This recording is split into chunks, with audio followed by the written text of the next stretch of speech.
एक शहर में शीना नाम की एक लड़की रहती थी। शीना बचपन से ही काफी लंबी थी।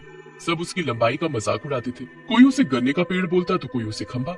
हमेशा बेचारी का मजाक ही बनता रहता था, पर वो उस बात को दिल पर नहीं लगाती थी। जब शीना बड़ी हो जाती है तो उसके घर वाले उसके लिए लड़का ढूंढते हैं। उसके घर वालों को उसके लिए लड़का ढूंढने में बड़ी ही दिक्कतें आती है। हर कोई शीना की लंबाई की वजह से उसे मना कर देता था। शीना को अब अपनी लंबाई की वजह से काफी चिढ़ होती है। मैंने कभी नहीं सोचा था कि मुझे ये सब भी झेलना पड़ेगा। अरे क्या हुआ जो मैं ज्यादा लंबी हूँ तो? अब भगवान ने मुझे ऐसा बनाया है तो उसमें मैं क्या कर सकती हूँ। शीना एक काफी बड़े ऑफिस में अच्छी जॉब करती थी। एक दिन उस ऑफिस में एक नई ज्वाइनिंग होती है। उस लड़के का नाम राजीव होता है। उसे शीना बाकी लड़कियों से काफी अलग लगती है। वो बड़ी शांत, सुशील और बड़ी सीधी सादी बनकर रहती है। जब भी बात करती है तो ऐसा लगता है कि जैसे उसके मुंह से फूल बरस रहे हो। राजीव को शीना बहुत पसंद आ जाती है। उसे उसकी लंबाई से कुछ भी फर्क नहीं पड़ता।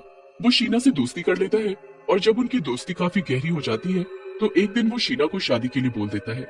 क्या शादी? पर मैं तो इतनी लंबी। हाँ, तो क्या हुआ? तुम दिल की तो इतनी अच्छी हो ना, क्या फर्क पड़ता है लंबाई से? शीना तो बहुत ही खुश हो जाती है।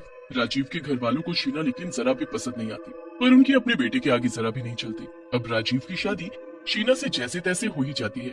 लोग शीना को देख अजीब अजीब बातें कर रहे होते हैं। शीना को बड़ी बेइज्जती महसूस होने लगती है, पर वो चुपचाप सब सुन रही होती है। जब शीना और राजीव की जयमाला हो रही होती है तो शीना तो बड़े आराम से राजीव के गले में जयमाला डाल देती है। पर जब राजीव शीना के गले में जयमाला डालता है तो उसका हाथ शीना के गले तक नहीं पहुंच पाता। और कर ले इतने बड़े खंबे से शादी, लोगों के बीच खुद का तो मजाक बना ही रहा है, हमारा भी बनवा रहा है। हाँ माँ, सच में जाने किससे शादी कर रहा है। शीना उनकी बातें सुन लेती है और राजीव के आगे सर झुका देती है। शादी हो जाती है और शीना अपने ससुराल आ जाती है। अब उसको वहाँ काफी बातें सुननी पड़ती हैं और काफी कठिनाइयों का सामना भी करना पड़ता है। शीना जिस पलंग पर सोती है वो उसके हिसाब से बहुत छोटा होता है। शीना पूरी रात वहाँ सो नहीं पाती। उसके बाद जब मुंह दिखाई के लिए अगले दिन औरतें आती हैं तो हर कोई शीना को देख कुछ न कुछ बोलने लगती है। शीना बाद में कमरे में जाकर खूब रोती है। जब राजीव घर आता है तो वो राजीव के सामने भी रोते रोते सारी बात बताने लगती है। अरे बोलने दो जिसे जो बोलना है। मेरे लिए तुम सबसे स्पेशल हो बस। और तुम मेरे अलावा किसी की बातों पर ध्यान मत दिया करो। बस इसी बात से तो मैं खुश हूँ कि तुम इतने अच्छे हो। पूरी दुनिया में मेरे माँ बाप के बाद एक तुम ही हो जिससे मेरे इतना लंबा होने से कोई फर्क नहीं पड़ता। हाँ, और मुझे कभी फर्क पड़ेगा भी नहीं। दोनों हंसी खुशी रह रहे होते हैं, पर उसके सास ससुर और ननद ने उसका जीना हराम कर रखा होता है और हर दिन उसको इतना बेइज्जत करते थे कि बस वो कैसे भी उनके बेटे को छोड़ दे। शीना के बर्थडे पर उसके लिए एक हवन रखते हैं। उसी हवन के जरिए उनका शीना को मार डालने का प्लान होता है। हवन के बाद जो हवन की आग होती है वो उसकी सास शीना को अपने कमरे में रखने को कहती है। इसे अपने कमरे में ही रख ले, उससे तेरे कमरे की अच्छे से शुद्धि हो जाएगी। ठीक है सासू माँ। बस शीना उस हवन की आग को अपने कमरे में रख लेती है और फिर वो बाथरूम चली जाती है। बाथरूम उसके कमरे के अंदर ही होता है। जब शीना बाथरूम में होती है तभी उसकी ननद आकर आग को पर्दे के पास खिसका देती है और जल्दी से कुंडी लगाकर भाग जाती है। जब शीना बाथरूम से बाहर निकलती है तो पूरे कमरे में आग ही आग फैली होती है। वो मदद के लिए चिल्लाने लगती है पर उसे बचाने कोई नहीं आता।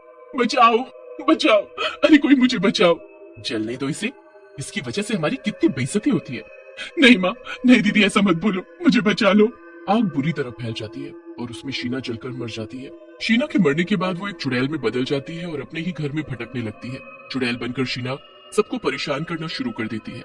सबसे पहले वो अपनी सास के कमरे में जाती है। अब मैं किसी को नहीं छोड़ूंगी, बस मेरी लंबाई के कारण तुमने मुझे मार डाला, मेरी हमेशा बेइज्जती की, मजाक बनाया। अब मैं बताती हूँ सबको, मेरा बड़ा मजाक उड़ाया करती थी ना, अब देख कैसे तेरा मजाक बनेगा।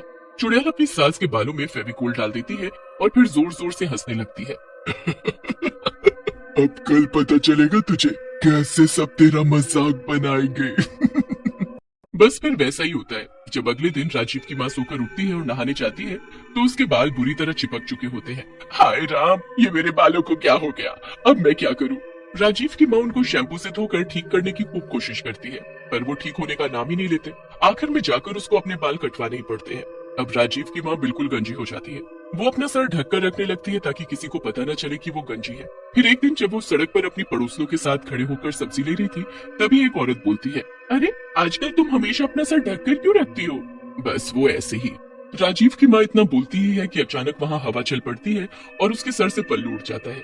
राजीव की माँ का टकला सर देखकर सभी औरतें उसे आंखें फाड़ फाड़ कर देखने लगती है और फिर उस पर जोर जोर से हंसने लगती है। अच्छा, तो ये राज था सर ढकने का। वैसे तुम्हारे 2 दिन पहले तक तो अच्छे खासे बाल थे, तो फिर अचानक ये नया लुक किस लिए? चुप रहो तुम सब, मैं जा रही हूँ यहाँ से। राजीव की माँ वहां से चल देती है। बड़ा घमंड था इसे अपने बालों पर, देखो तो सारा का सारा घमंड कैसे चकनाचूर हो गया। राजीव की माँ उनकी बातें सुन लेती है और उसको बहुत ही बेइज्जती महसूस होती है। वो अपने कमरे में जाकर कमरा बंद कर लेती है और खूब रोती है। अरे क्या हुआ अगर मेरे बाल चले गए? इंसान की पहचान तो उसकी सीरत से होती है, ना कि उसकी सूरत से। अब खुद पर बीत रही है तो इसे समझ आ रहा है कि इंसान की पहचान किससे होती है, वरना मेरी बारी में तो इसे कोई पहचान नहीं थी। चुड़ैल तो बड़ी खुश होती है। अब एक रात उसकी ननद शीशे के आगे खड़ी फेस पैक लगा रही होती है।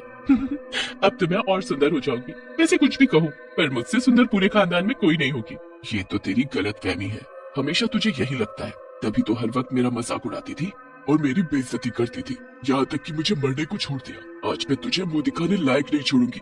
बस फिर चुड़ैल उस क्रीम पर कुछ जादू कर देती है, जिससे मानसी अपने मुंह पर लगाकर सो जाती है। सुबह उठकर मानसी जाकर अपना मुंह धोती है और फिर जैसे ही अपनी शक्ल शीशे में देखती है, जोर जोर से चिल्लाने लगती है, भूत भूत।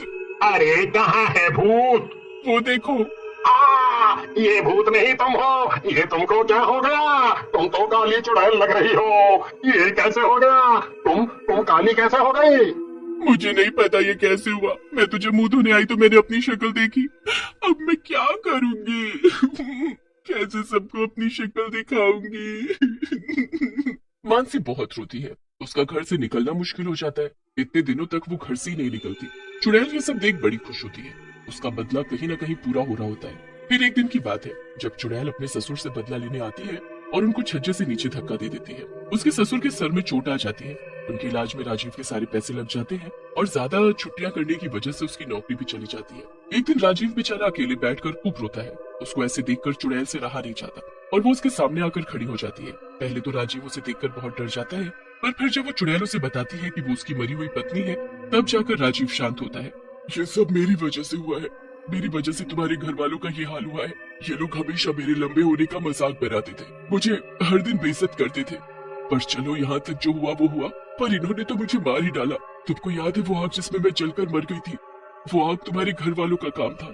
क्या सच में? हाँ मैं सच बोल रही हूँ। राजीव की आवाज सुनकर सब अंदर आते हैं। राजीव और चुड़ैल को देख वो घबरा जाते हैं। ये चुड़ैल तुम्हारी बहू शीना है, जिसे तुम सब ने मार डाला। ये सब जो तुम्हारे साथ हुआ है ना, ये सब इसने ही तुमसे बदला लिया है और मैं भी आज उसका शिकार बन गया। वो तो ये खुद चल गई थी। तुम सब कितने गंदे हो जो ऐसी मासूम लड़की के साथ ऐसा किया, वो भी बस उसकी लंबाई की वजह से।